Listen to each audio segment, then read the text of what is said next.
يا ترى مين فيكو بيسوق بسرعة؟ السرعة حاجة لطيفة قوي للشباب الصغيرين اللي عايزين يلا يأمرك بالعربية، يروح يمين لشمال فجأة.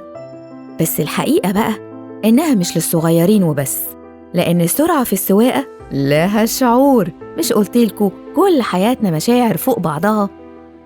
العربية هي بالظبط الحياة، وأنا أقدر أتحكم فيها.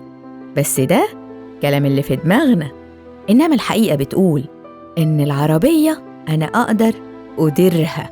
يعني الشعور بتاعي إني ماسك حياتي كده وعمال أديرها.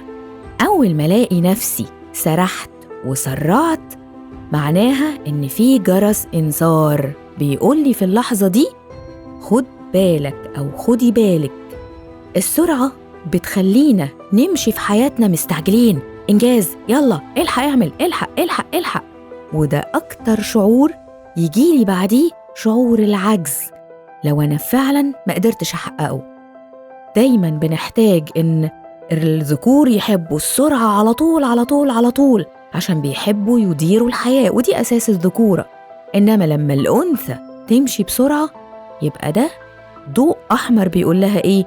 انتبهي، الشعور اللي انت فيه دلوقتي لا يناسب أنوثتك.